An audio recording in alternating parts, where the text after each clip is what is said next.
On s'aperçoit qu'on peut effectivement plus faire les choses qu'on faisait avant, que ça soit dans la vie familiale, que ce soit le ménage, les courses, la cuisine. Donc au niveau des activités, j'ai fait participer ma famille pour les courses, pour le ménage, pour plein de choses. Alors très concrètement, la plupart des retours, c'est que la maladie fatigue. Et du coup, il y a forcément un symptôme d'isolement où on réduit ses activités, on va un peu moins vers l'extérieur, on accepte un peu moins les sollicitations parce que le quotidien est rythmé par les traitements et les rendez-vous médicaux. Euh, on va surtout noter ça et il y a une inquiétude du coup du fait d'un isolement de patient parce qu'un patient qui est isolé, c'est un patient qui peut-être peut avoir des baisses de morale aussi, se sentir moins soutenu au quotidien dans sa maladie, avoir moins de relais aussi pour demander du soutien, de l'aide sur le quotidien, sur la gestion des effets secondaires.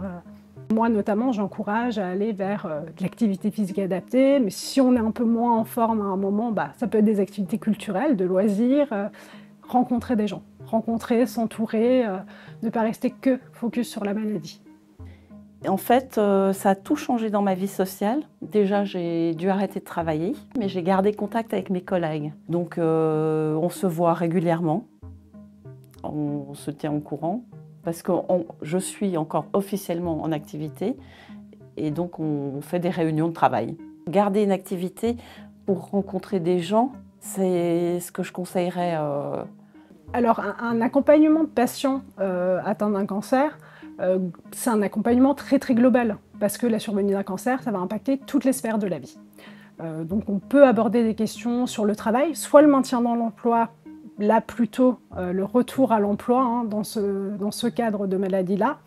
Il y a un accompagnement qui peut être fait par les assistantes sociales, soit de l'hôpital, soit de la ville. Et moi, je peux apporter certains compléments d'information aussi, mais je ne fais pas d'accompagnement de coaching. Mais par contre, j'ai tous les relais et toutes les ressources utiles.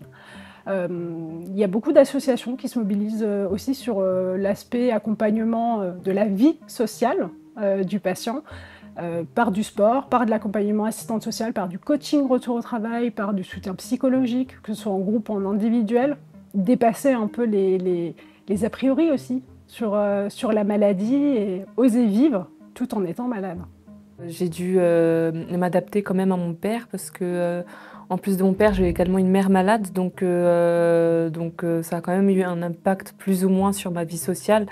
Je dois quand même adapter mes sorties par rapport à l'état de santé de mon père. Donc effectivement, quand ça va pas trop, je préfère rester auprès de lui. Mais sinon, globalement, j'essaie de vivre ma vie comme je peux. J'ai la chance d'avoir des amis quand même assez compréhensibles, donc j'ai pas eu de soucis à ce niveau-là. C'est des personnes qui connaissent un peu ma situation. Alors c'est bien d'aider ses proches, mais il faut aussi penser à soi. C'est vrai que quand on vient d'apprendre la nouvelle, on a tendance à s'oublier et à vouloir aider le plus possible la personne qui est malade. Mais parfois, on se rend pas compte sur le moment, mais plus tard, on se rend compte qu'on a peut-être pas... On ne prend pas assez soin de soi, qu'on donne moins du temps pour soi-même. Et je trouve que c'est quand même important parce qu'il faut d'abord se sentir bien soi-même pour ensuite mieux accompagner ses proches.